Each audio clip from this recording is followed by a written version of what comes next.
Huwag mong tatangkain na lumapit sa Adoration Chapel sa maliit na kwartong ito. Dahil sa sandaling pumasok ka at lumuhod ka sa harap ng Blessed Sacrament, hindi ka lang basta pumasok sa isang tahimik na kwarto. Pumasok ka sa presensya ng Diyos. Hindi po ito simbolo. Hindi po ito alaala. Hindi po ito metaphor. Totoo, buhay, aktwal si Jesus mismo ang nasa harap mo. Now, handa ka na ba? Dahil sisimulan po natin ang 5 dahilan kung bakit hindi dapat baliwalain ang Eucharistic Adoration at kung bakit ito isa sa pinakamakapangyarihang sandata ng Katoliko.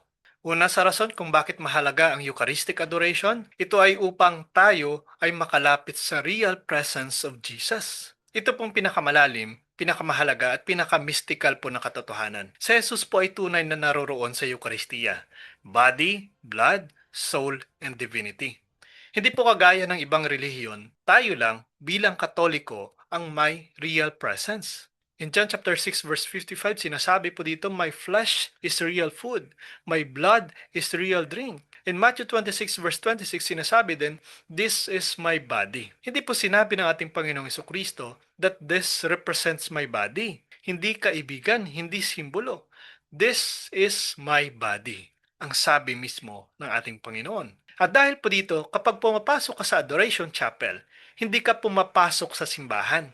Pumapasok ka sa harap ng hari. Pumapasok ka sa lugar kung saan literal na nasa harap mo si Kristo, tumitigil ang kalangitan, lumuluhod ang mga anghel. Sinasabi nga po ni St. John Paul II, the Church and the whole world have a great need of Eucharistic worship. Bakit? Kasi hindi mo po kayang maging malakas kung hindi ka laging dumudugtong sa source ng lakas na ito, which is ang ating Panginoong Jesucristo. Kaya kung papasok ka po sa adoration, tandaan mo po ito, hindi ka nag-iisa. Hindi ka kausap ang hangin. Nasa harap mo ang Diyos.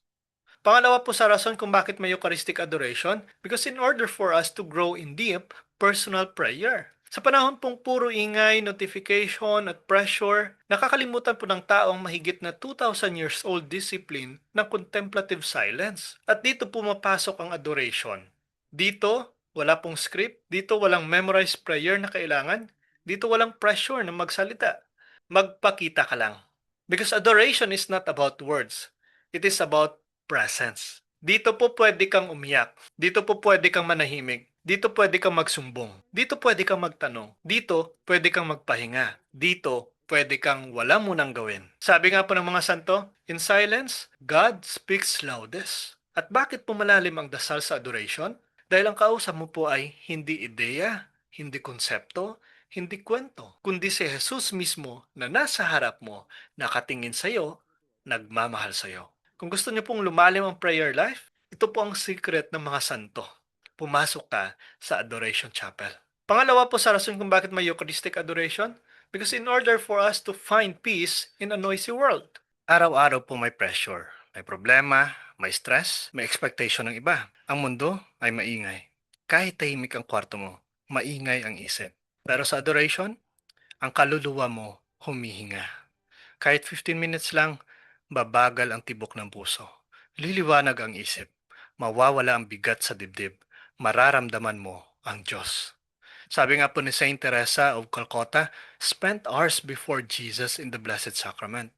Ganon rin pong ginawa ni Saint Padre Pio. At ganon din si Saint John Paul II. Kahit sobrang busy, never skip adoration. Bakit? Dahil kung hindi sila pupunta doon, hindi nila kakayanin ang misyon nila. At ikaw? Ano ang misyon mo ngayon? Trabaho? Pamilya? Pag-aaral?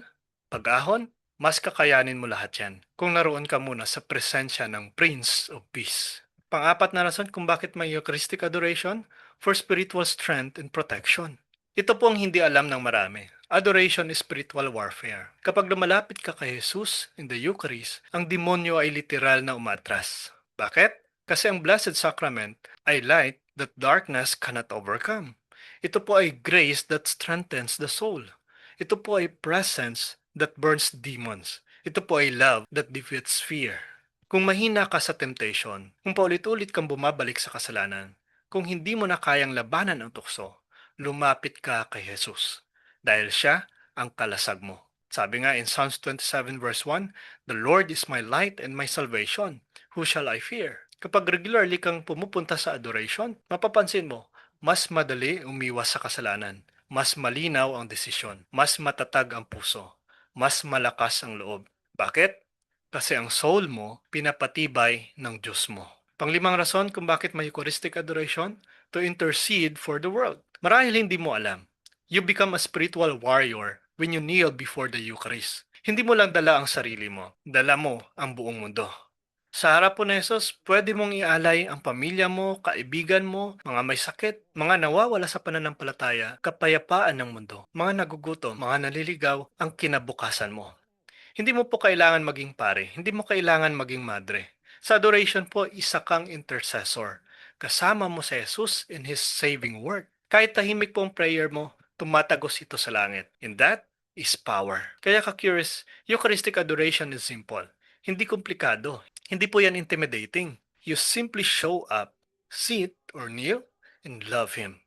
Kahit distracted ka, kahit pagod ka, kahit wala kang masabi, your presence is your prayer.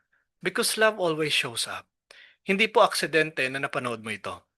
Tinatawag ka ni Jesus. Kaya kung gusto mong maranasan ang tunay na kapayapaan, kung gusto mong matutong magdasal ng mas malalim, kung gusto mong lumakas laban sa tukso, kung gusto mong makipag-ugnay kay Jesus personally, subukan mo. Pumunta ka sa Adoration Chapel, lumuhod at hayaang siya ang magsalita. Kaya kung nakatulong ang video na ito, huwag po natin kalimutan na i-share at suportahan din po ang ating YouTube channel. Ang link po ay nasa description. God bless po sa ating lahat. So, hello mga ka-curious, nandito po tayo, kasama po natin si Brother Bo, isa po sa mga hinangaan natin na inspirational speaker po sa ating pananampalatayang Katoliko. So we have here a message from Brother Bo.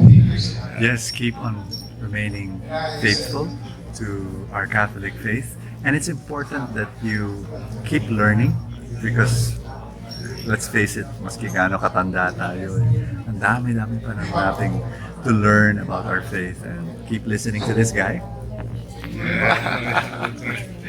And keep on learning from him also so that you continue to love the Lord. God bless you. God bless po sa ating lahat. I am Catholic, I am alive, I